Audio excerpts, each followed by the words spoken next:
Bom dia, Manaus, bom dia, Amazonas. Está no ar, a partir de agora, o programa Panorama Jurídico. E você pode participar pelas redes sociais e pelos telefones que já estão aí no seu vídeo.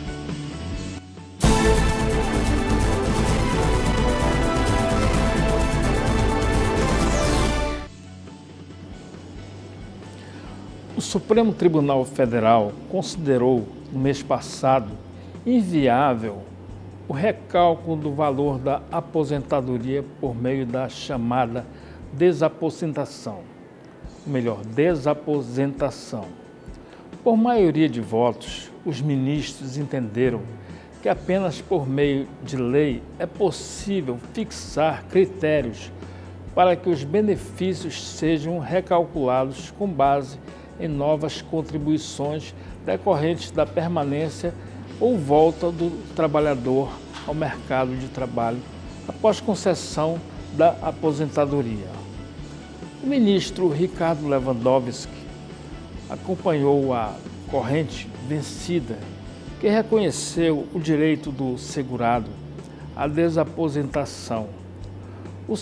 Segundo ele, diante da crise econômica pela qual passa o país, não é raro que o segurado da Previdência se veja obrigado a retornar ao mercado de trabalho para complementar sua renda para sustentar a família.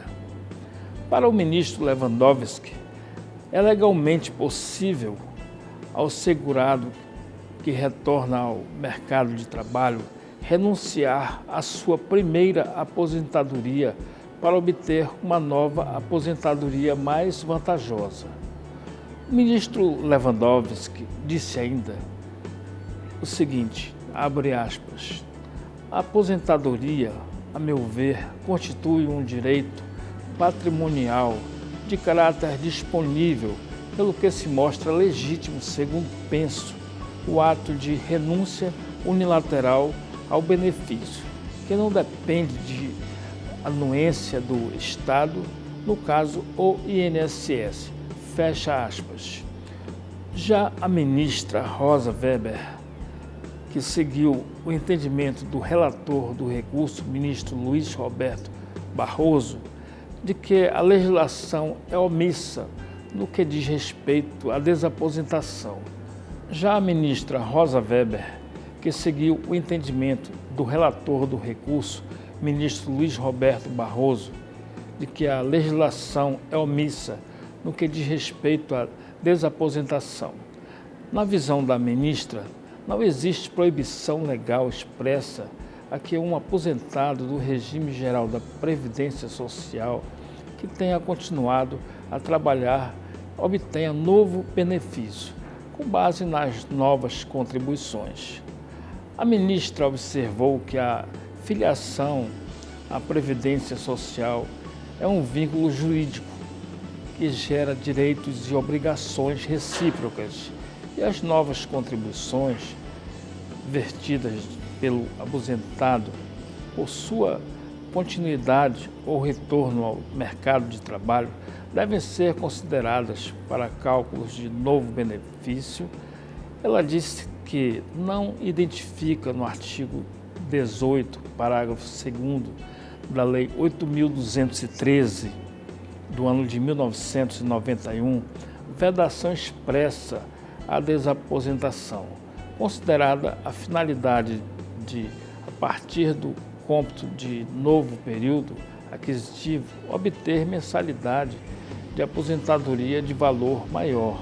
Já o ministro Gilmar Mendes votou no sentido de negar o direito à desaposentação, por entender que se o segurado se aposenta precocemente e retorna ao mercado de trabalho por ato voluntário, não pode pretender a revisão do benefício, impondo um ônus ao sistema previdenciário, custeado pela coletividade.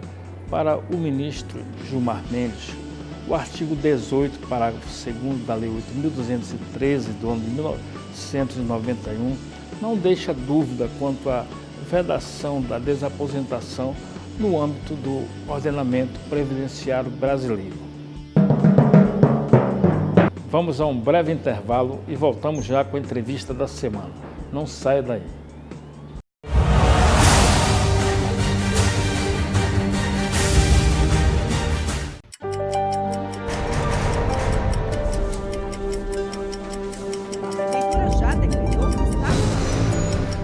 Chegaram ao local cerca de 15 minutos depois.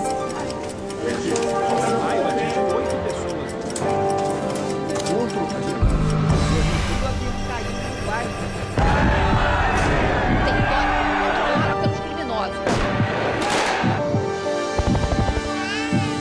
As pessoas caíram com água acima da cintura. Durante a operação, 3 menores foram apreendidos com drogas e radiotransmissores.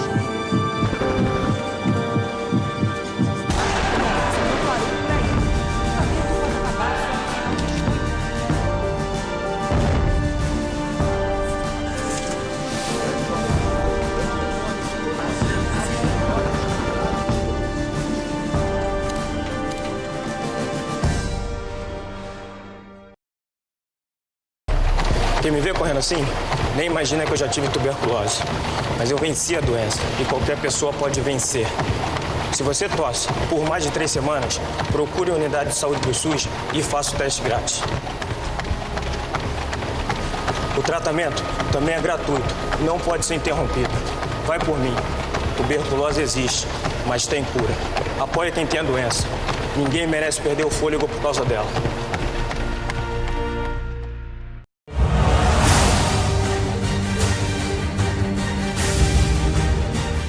Sejam bem-vindos de volta ao programa Panorama Jurídico.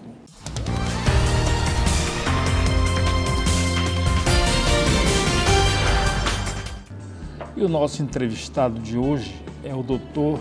Isaltino José Barbosa Neto. Ele é defensor público do Estado do Amazonas, formado em Direito pela Universidade Federal do Amazonas, UFAM, é especialista em Direito Tributário e professor universitário. Bom dia, doutor Isaltino. Bom dia, doutor Eliezer. Gostaria de dar bom dia aos nossos telespectadores. Uma honra estar aqui com o senhor. Obrigado por ter vindo. E quero também mandar um abraço para o doutor Rafael Barbosa, que é o defensor geral. Já esteve conosco aqui, foi muito bacana a entrevista com ele. Quem sabe um dia ele possa arranjar um tempinho para novamente agendar conosco aqui, né? Então, o Supremo Tribunal Federal, no início deste ano, tomou uma de suas mais importantes decisões em matéria de direito penal. A Corte decidiu, em um habeas corpus, que uma condenação em segundo grau de jurisdição dos tribunais de justiça ou tribunais regionais federais pode ser executada imediatamente, sem necessidade de aguardar o exame de recursos ao Superior Tribunal de Justiça ou ao Supremo Tribunal Federal. Eu quero ressaltar que os réus pobres ou hipossuficientes, que são a imensa maioria, nem sequer recorrem ao STJ ou ao STF. Para eles, a execução da pena sempre foi imediata. Doutor, qual a sua percepção sobre a execução provisória da pena em relação às pessoas hipossuficientes, mais vulneráveis financeiramente, economicamente? Não, com certeza. Eu só renovo meus cumprimentos mais uma vez aos telespectadores. Parabenizo imensamente pelo programa que leva a cultura jurídica para os lares amazonenses. Então, não poderia deixar de parabenizar o senhor pelo programa. Obrigado. Parabenizar as pessoas que assistem ao programa, de obter essa cultura jurídica, de obterem esse conhecimento, esses conhecimentos que muito ajudam no dia a dia das pessoas. Mas sobre o tema dessa decisão importantíssima que o Supremo Tribunal Federal tomou há algum tempo, esse ano, sobre a possibilidade de executar provisoriamente aquelas pessoas que já foram condenadas em segundo grau. Só para explicar para as pessoas que estão em casa. Um processo ele se inicia normalmente no primeiro grau de jurisdição com um juiz singular. Após o juiz singular dar a sua decisão, seja condenatória ou absolutória, de absolvição, é possível que essa pessoa recorra. Essa pessoa recorrendo vai ser julgada por um tribunal de Justiça ou Tribunal Regional Federal, se a competência for da Justiça Federal.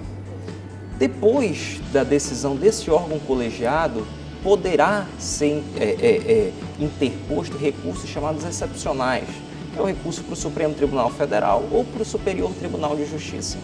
O que disse o STF?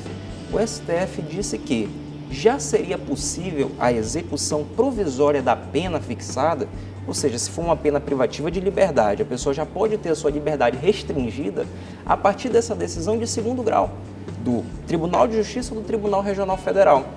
Então, ainda que você apresente um recurso para o Supremo Tribunal Federal ou para o STJ, para o Superior Tribunal de Justiça, você já teria a execução provisória da pena, que no caso seria a restrição de liberdade, seria mais gravosa.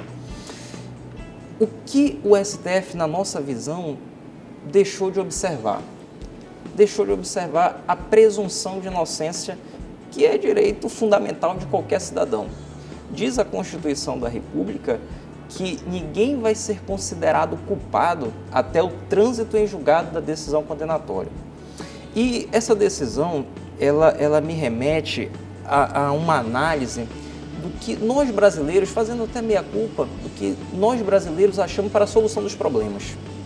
Nós temos um problema e nós sabemos a causa do problema. Só que a solução que nós damos não é uma solução para efetivamente resolver esse problema. Cito o exemplo aqui da maioridade penal. A maioridade penal discute-se muito que se entende que deve ser reduzida. Deve ser reduzida porque você tem uma quantidade muito grande de criminosos, uma criminalidade acentuada. Qual é a solução? É a enorme delinquência. Qual seria a solução? A solução efetiva todos sabem. É educação, é saúde, é a presença do Estado. Porque o crime é, sobretudo, um fato social. É a presença do Estado. Mas a solução mais fácil seria reduzir a maioridade penal, que não resolveria o problema e daria uma resposta. No caso da execução provisória, para a gente não se alongar muito, mas no caso da execução provisória, você tem um problema. Qual é o problema? É a falta de efetividade das decisões judiciais, que gera uma insegurança para a população. Você vê pessoas condenadas pela justiça, que possuem, sobretudo aquelas que possuem mais condições financeiras, que recorrem diversas vezes e acaba que a pena prescreve, acaba que o Estado não consegue cumprir o seu papel. Esse é o problema. A causa desse problema qual seria? É a demora do sistema judicial. Não falo do Poder Judiciário, falo do sistema judicial. Excesso de recursos, quantidade excessiva de trabalho para o Poder Judiciário. Há um problema conjuntural, não um problema isolado. Esse é o problema. Qual é a solução que se dá a esse problema? Do excesso de trabalho, da demora do processo. A solução não é colocar nas costas dos réus esse problema que surgiu da demora no processo. Se você deixa de dar efetividade a penas, ou seja, se você deixa de dar efetividade, cumprimento a penas restritivas de liberdade, porque o processo demora, você não pode simplesmente jogar nas costas do réu essa demora. O que você deve fazer? Você deve fazer com que o processo ande mais rápido. Menos recursos, talvez, uma discussão para que o processo ande mais rápido, mas não simplesmente jogar nas costas dos réus. Essa demora, muitas vezes, o processo prescrevia. Com certeza.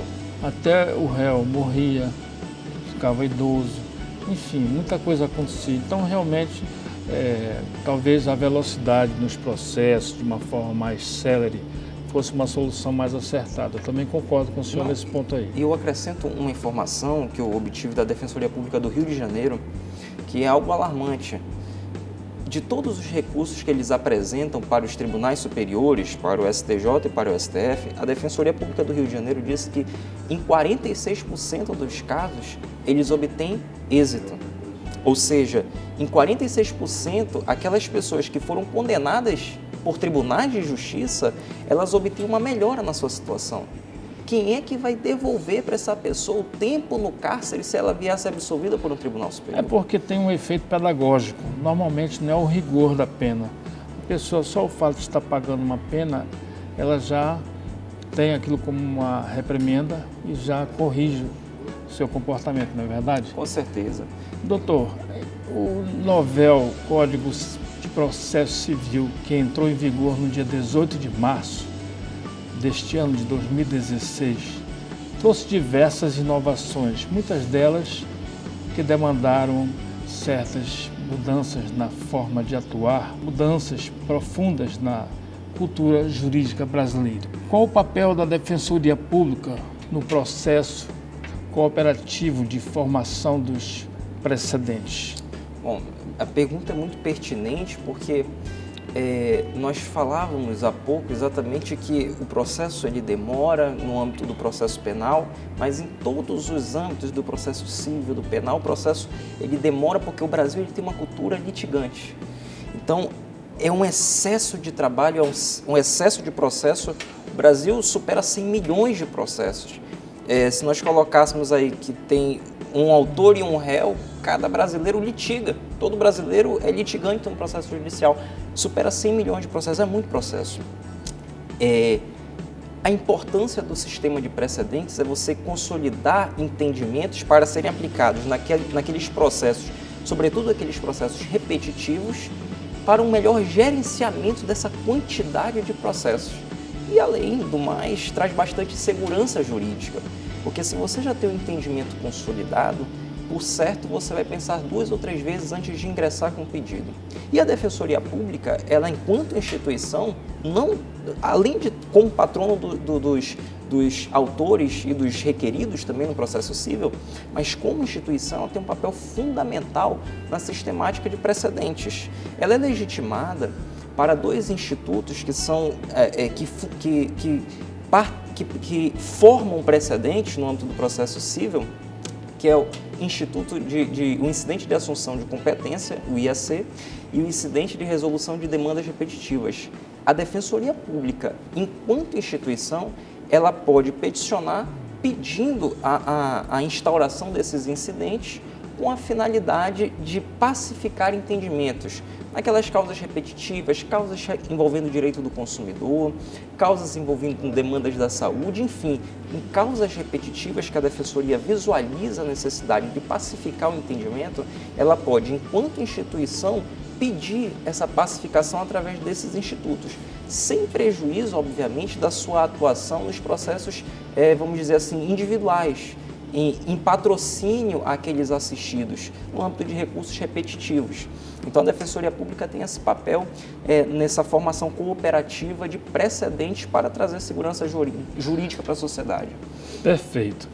Bom, quem chegou agora, estou aqui entrevistando o defensor público, Dr. Isaltino José Barbosa Neto. Com muita honra estamos tendo essa presença aqui do nosso defensor público.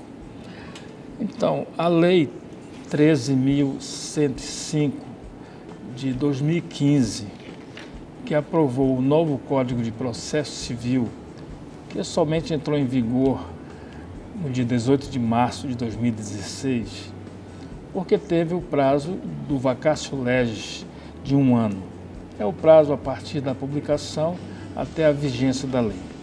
O novel civil, como é obra do ser humano, certamente há falhas que serão corrigidas ao longo do tempo e que serão detectadas no dia a dia de sua aplicação. Quais críticas o senhor faria, se tem alguma crítica construtiva ou negativa, alguma opinião para que seja melhorado o novo Código de Processo Civil? O novo código, como bem dito pelo senhor, o código ele é fruto de um trabalho humano. E o trabalho humano, ele por mais projetado que você seja, por mais estudos prévios que você faça, certamente ele vai ter falhas. Quando colocarmos em prática, você vai descobrir falhas que devem ser pontualmente resolvidas. O código ele está em vigor há alguns meses, há 7 meses. 7 meses. 7 meses, e ele já começa a mostrar que veio. De forma lenta, a verdade é essa. Ele vai, pouco a pouco, sendo arraigado na nossa cultura jurídica. Mas eu já percebo, do ponto de vista pessoal, talvez uma crítica ou algo que a gente deva repensar, nós que atuamos diretamente no processo civil, a questão da recorribilidade das decisões interlocutórias, que são todas as decisões tomadas pelo juiz antes da sentença. No Código anterior, todas as decisões interlocutórias elas seriam passíveis de um recurso imediato para o tribunal, agravo de instrumento, desde que houvesse urgência, desde que se demonstrasse uma possibilidade de lesão jurídica. Com o novo Código, o rol de hipóteses em que você pode interpor esse recurso imediato, as decisões continuam sendo recorríveis, mas não de forma imediata, apenas depois da sentença. O rol de hipóteses em que você pode apresentar esse recurso imediato, agravo de instrumento, ele é mais enxuto, ele é taxativo. E eu já me deparei na prática com algumas situações em que eu senti falta de um recurso imediato, que eu senti falta e pensei, será que agora eu vou me utilizar do mandado de segurança para questionar uma decisão judicial? Será que seria cabível, porque eu posso recorrer no final do processo? Então, talvez isso deva ser repensado, a questão da recorribilidade das decisões interlocutórias, recorribilidade imediata das decisões interlocutórias. Talvez seja um ponto a ser considerado, um ponto negativo, vamos dizer assim, do novo Código. E isso é uma observação de um detalhe que talvez seja importante modificar para melhor, né? E quais são as virtudes que o senhor observa, aspectos positivos? Aí eu fico até mais à vontade para falar, porque o ponto negativo também é algo que não é inafastável, algo que a gente não consiga reverter. Mas os pontos positivos do Código são muitos. Mas eu vou me limitar aqui a dizer que o Código de Processo Civil novo, ele é um código democrático, sobretudo democrático. Se há algo de positivo nesse código, é que ele é democrático. Por que democrático? Ele é fruto da participação de todos os setores da sociedade e de todos os setores do direito. Ele não foi produzido apenas por uma mão, ele foi produzido por várias mãos. Nós já tivemos 3 códigos que regem o processo civil no Brasil, nacionais. Antes eram estaduais os códigos, mas o primeiro foi de 39. O Código de 39 ele foi editado, se nós contextualizarmos na história, foi editado durante a Era Vargas, ou seja, a história diz como uma ditadura. Então foi um código imposto, foi um código unilateral. O Código de 73, o código chamado de Código Buzaide, pelo ministro Alfredo Buzaide, foi um código também não muito discutido pela sociedade e também, de alguma forma, imposto de forma unilateral. O Código de 2015 ele é fruto de várias mãos. Ele é fruto do pensamento de professores, fruto do pensamento de advogados, defensores públicos, das partes, fruto do pensamento dos juízes, enfim. Então, se tem uma coisa que é possível de nós dizermos desse novo código, é que ele é democrático, que ele trouxe democracia para o processo. Professor, o direito de família é o ramo do direito que é o mais humano e sensível em relação a todos os outros ramos do direito. Um dos impactos mais significativos do novo Código de Processo Civil está no direito de família. Gostaria que o senhor explicasse para o nosso público de casa sobre as mudanças do novo Código de Processo Civil em relação ao direito de família, tais como a questão do foro privilegiado, que houve uma alteração também, alienação parental, questão da guarda, alimentos, sobre a questão da execução dos alimentos, como o protesto cartorário, que são uma inovação, a prisão cível do devedor dos alimentos, que ele tem um local que tem que ficar em especial, só pode ser preso com relação a 3 meses só dos meses em atraso. Então, são esses detalhes que eu acharia importantíssimo se o senhor explicasse resumidamente para o nosso público de casa, que essa é a sua área, né? Porque são os itens que a Defensoria mais atua, não é verdade? Com certeza.